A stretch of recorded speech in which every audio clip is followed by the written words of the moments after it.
Hi Milan, നമുക്കിന്ന് ഒരു video ചെയ്യണമല്ലോ. ഏത് സബ്ജക്റ്റിനെ കുറിച്ച് പറയാം? പപ്പ കുറെ ബുക്സ് ഒക്കെ വായിക്കുന്നല്ലേ, അപ്പൊ പപ്പ ആ ബാബാജിയുടെ ബുക്കിനെ കുറിച്ചൊന്ന് പറയാമോ? ഓക്കെ, നല്ല ഐഡിയ.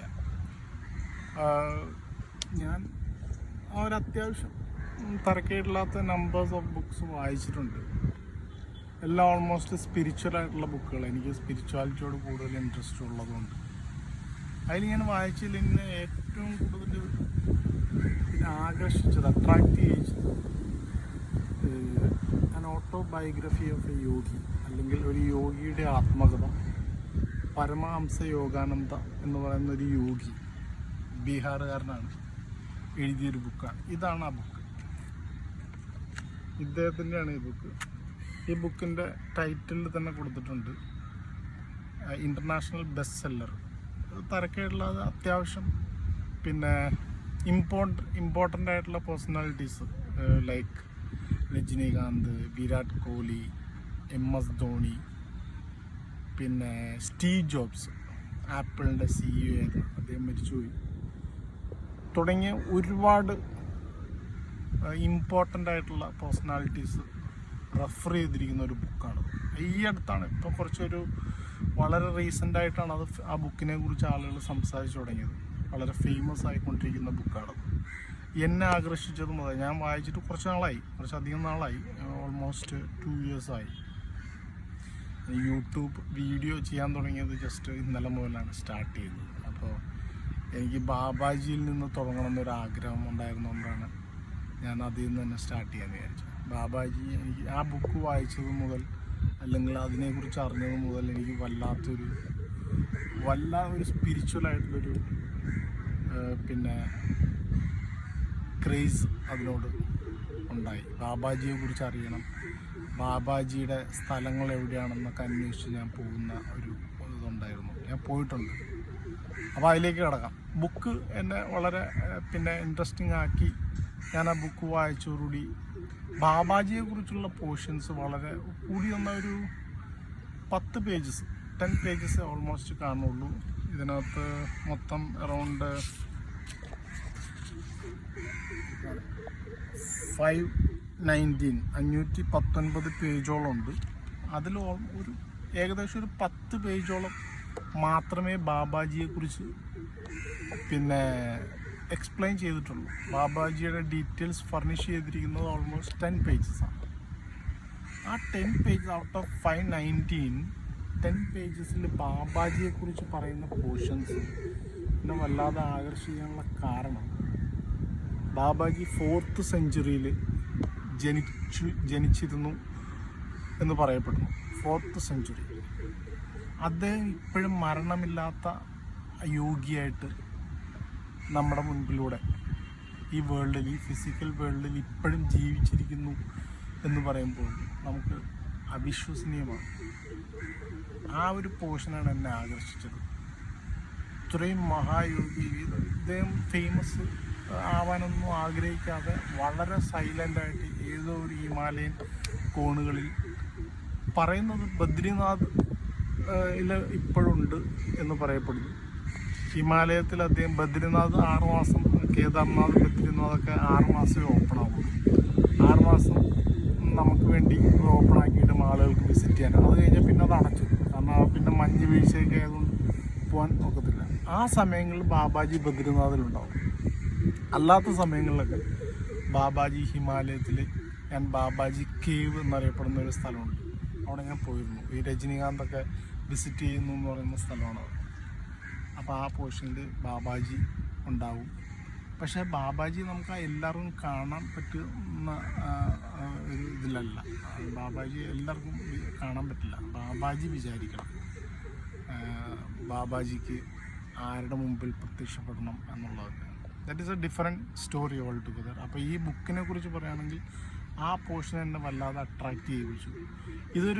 ഈ ബുക്ക് നമ്മൾ ആര് വായിച്ചാലും ആ ഒരു ഇൻട്രസ്റ്റിംഗ് ഫാക്ടർ, ആ ഒരു നമ്മളൊരു മുത്തശ്ശി കഥ വായിക്കുന്ന ഒരു ത്രില്ലോടുകൂടി അത് വായിച്ചിരിക്കാൻ പറ്റും. അതിൽ ഓരോ ഇവൻസും, അതിലോരോ കഥാപാത്രങ്ങളും. ഈ ബാബാജിയുടെ പോർഷൻസ് കൂടുതലും ജീസസ് ക്രൈസ്റ്റുമായിട്ട് കമ്പയർ ചെയ്തിട്ട് പറയുന്ന ഒരുപാട്, ഈ ബുക്ക് തന്നെ കൂടുതലും ജീസസ് ക്രൈസ്റ്റുമായിട്ട് പിന്നെ ബന്ധപ്പെടുത്തി കൊണ്ടിരിക്കുന്ന ഒരുപാട് ഇവൻറ്റ്സ് ഇതിനകത്തുണ്ട്. പിന്നെ അതേപോലെ ബാബാജിയെ പോലെ തന്നെ വേറൊരു പല അവതാരങ്ങളും ഇതിനകത്ത് കൂടെ നമുക്ക് വായിച്ച് എടുക്കാൻ പറ്റും. ബീഹാറിൽ ഓൾമോസ്റ്റ് 26-30 ഇയേഴ്സൊക്കെ ആയിട്ട് ഭക്ഷണം പോലും കഴിക്കാതെ പിന്നെ ജീവിച്ചിരുന്നു എന്നറിയപ്പെടുന്നൊരു അമ്മയുണ്ട്, ഒരു മാതാമായി എന്നൊക്കെ പറയപ്പെടുന്ന ബീഹാറിൽ. പച്ചവെള്ളം പോലും കുടിക്കാതെ അവർ ജീവിച്ചിരുന്നു, ധ്യാനത്തിലൂടെ തന്നെ, മെഡിറ്റേഷനിലൂടെ. സോ അതെല്ലാം അതിൻ്റെ ഒരു അപ്പോൾ അങ്ങനെ മാതാമായി എന്ന് പറഞ്ഞ്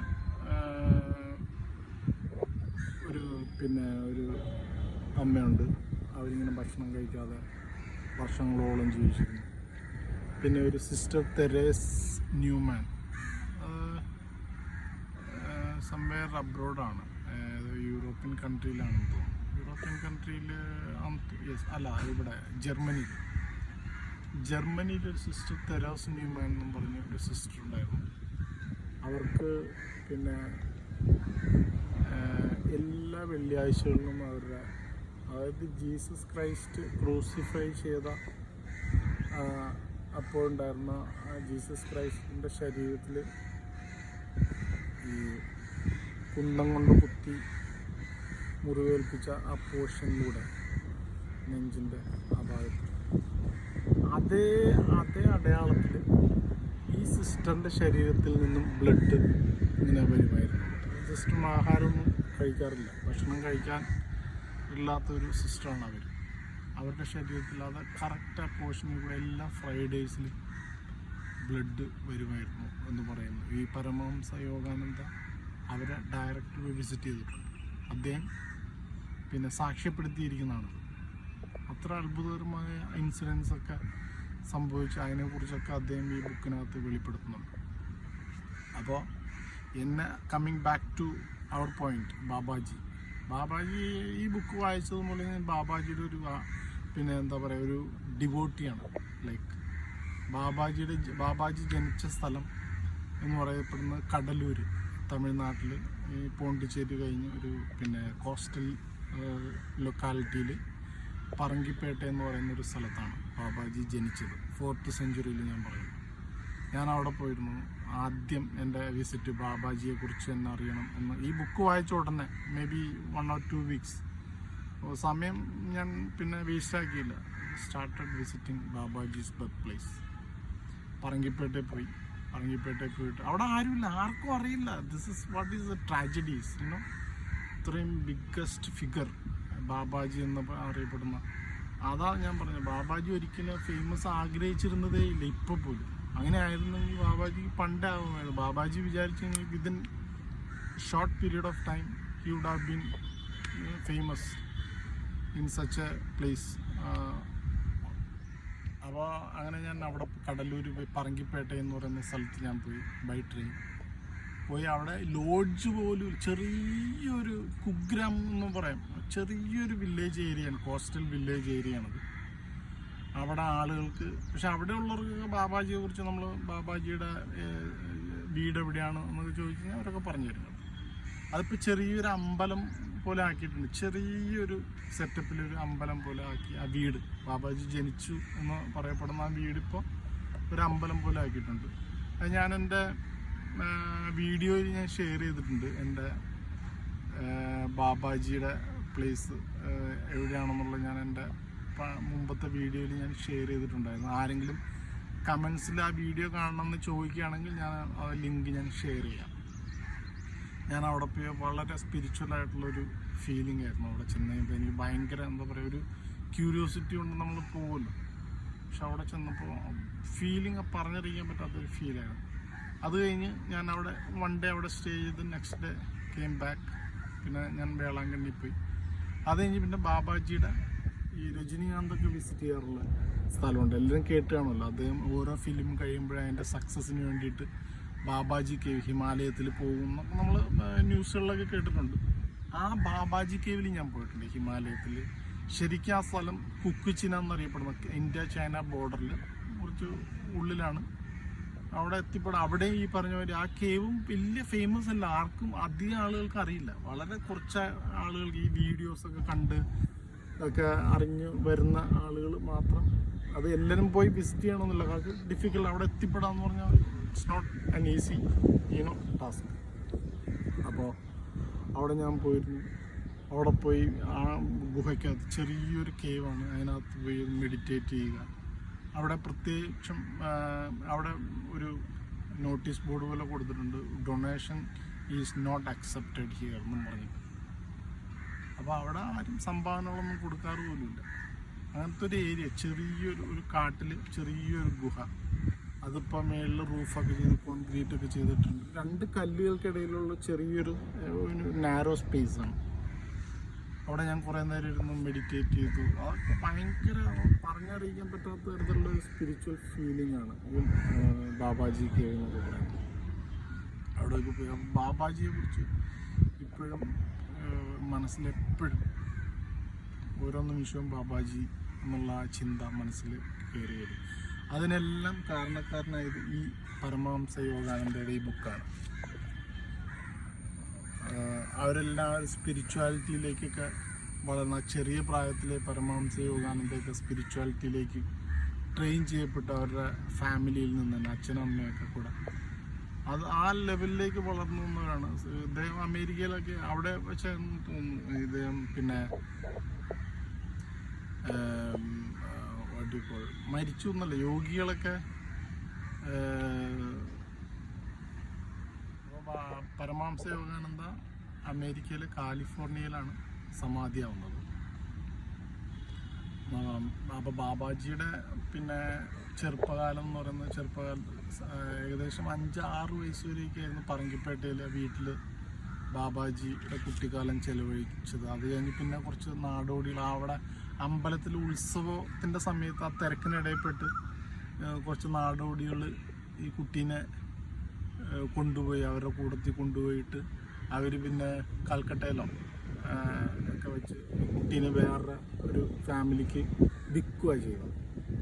പിന്നെ ആ കുട്ടി അവിടെ കുറച്ച് സ്വാമിമാരൊക്കെ വന്നിട്ട് ആ കുട്ടി ആ ഒരു ലൈഫിലോട്ട് ടേൺ ചെയ്യപ്പെട്ടു. സ്വാമിമാരോടൊക്കെ പോയി അങ്ങനെ കൂട്ടം തെറ്റി അങ്ങനെ പോയി ഒറ്റപ്പെട്ടു പോയി ബാബാജിയുടെ ചെറുപ്പകാലം. പിന്നെ ചെന്നപ്പെടുന്നത് ബാബാജി പിന്നെ ചില ഈ ആത്മീയ ഗുരുക്കന്മാരുടെയൊക്കെ കൂടെ പോയി ഈ ബോഗർ സിദ്ധർ എന്നൊക്കെ അറിയപ്പെടുന്ന പണ്ട് കാലത്തൊക്കെ നൂറ്റാണ്ടുകൾക്ക് മുമ്പുള്ള സ്റ്റോറിയാണ് കേട്ടോ. ഇപ്പം ബാബാജിക്ക് ഇപ്പോഴും പറയുകയാണെങ്കിൽ ഓൾമോസ്റ്റ് 2000 വർഷങ്ങൾക്ക് മേളിൽ ആയി ബാബാജിയുടെ പിന്നെ ലൈഫ് സ്പാൻ. ഇപ്പോഴും ജീവിച്ചിരിക്കപ്പെടുന്നു എന്ന് പറയുന്ന മഹായോഗിയാണ് ബാബാജി. അപ്പം ആ സമയത്തുള്ള കാര്യങ്ങളാണ് ഈ പറയുന്നത്. ബോഗർ സിദ്ധറൊക്കെ പഴയ ആളുകളാണ്. ബോഗർ സിദ്ധറെ കുറിച്ചൊക്കെ അറിയുന്നവർക്ക് അറിയാൻ വയ്യ. അതൊക്കെ വേറൊരു ബോഗർ സിദ്ധരെ കുറിച്ചൊക്കെ പറയേണ്ടത് കുറച്ചധികം ഉണ്ട്.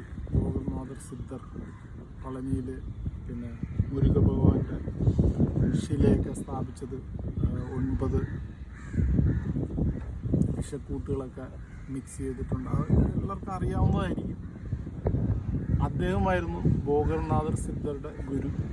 ബോഗർ സിദ്ധറുടെ ഗുരുവായിരുന്നു അഗസ്ത്യർ മുനി. അഗസ്ത്യർ മുനിയെ കുറിച്ചൊക്കെ പറയുകയാണെങ്കിൽ 5000 വർഷങ്ങൾ ജീവിച്ചിരുന്നു എന്നറിയപ്പെടുന്ന അത് വേറൊരു മഹാവതാരമാണ്. അഗസ്ത്യർ മുനിയുടെ പിന്നെ അടുക്കൽ നിന്ന് മഹാവതാർ ബാബാജി മരണം ഇല്ലാത്ത അവസ്ഥ നേടിയെടുക്കുമായിരുന്നു ആ യോഗയിലൂടെ. അത് എന്താണ് ആ പിന്നെ സിദ്ധി എന്നുള്ള ആ സീക്രട്ട് ഓഫ് ഇമ്മോർട്ടാലിറ്റി സിദ്ധിക്കുന്നത് ഈ ഇദ്ദേഹത്തിൽ നിന്നാണ്. ആരിൽ നിന്ന്? അഗസ്ത്യർ മുനിയിൽ നിന്നാണ്. അഗസ്ത്യർ മുനി നമ്മൾ 5000 വർഷത്തോളം ജീവിച്ചിരുന്നു എന്ന് പറയപ്പെടുന്ന ഒരു മഹാവതാരമാണ് അഗസ്ത്യർ മുനി. അദ്ദേഹത്തിൽ നിന്ന് ഇത് പിന്നെ ക്രിയായോഗ എന്ന് പറയുന്ന യോഗാഭ്യാസം സിദ്ധിച്ചു കൊടുത്തത് അഗസ്ത്യർ മുനിയാണ് മഹാവതാർ ബാബാജി. ഇന്ത്യയിൽ ക്രിയായോഗയുടെ സ്ഥാപകനാണ് മഹാവതാർ ബാബാജി. ബാബാജിയാണ് പിന്നെ ലാഹിരി മഹാശയൻ എന്നറിയപ്പെടുന്ന വേറൊരു സിദ്ധൻ. അത് അദ്ദേഹമാണ് ഈ ഗുഹയിൽ വെച്ച് ബാബാജിയെ കാണുന്നതും ഈ ഗുഹ ലോകത്തിന് മുമ്പിൽ പിന്നെ പരിചയപ്പെടുത്തുന്ന ഈ ലാഹിരി മഹാശയൻ എന്ന് പറയുന്നത് ഒരു സിദ്ധനാണ്.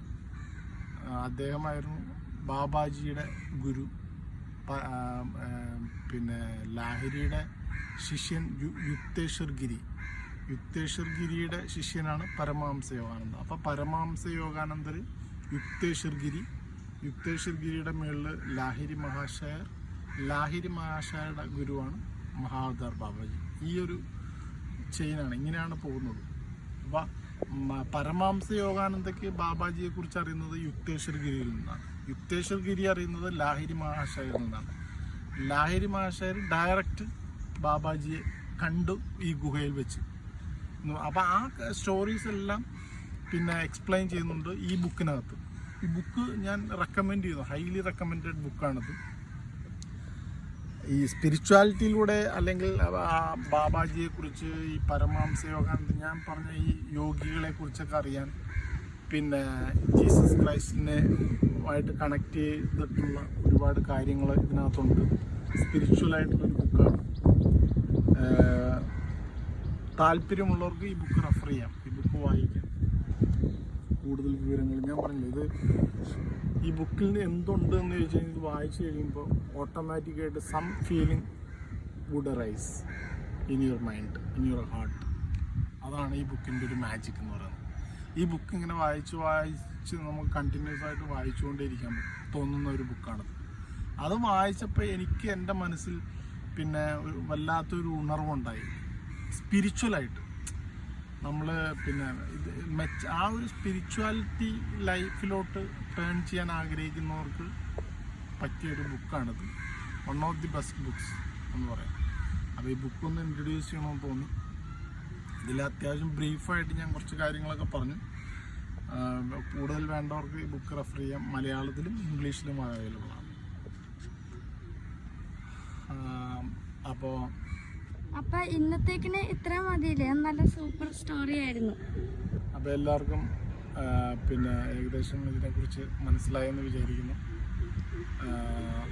ചാനൽ ഇത് കാണുക, കണ്ട് സപ്പോർട്ട് ചെയ്യുക, അത്രേ പറയുന്നുള്ളൂ. Thank you very much for watching me on this YouTube channel.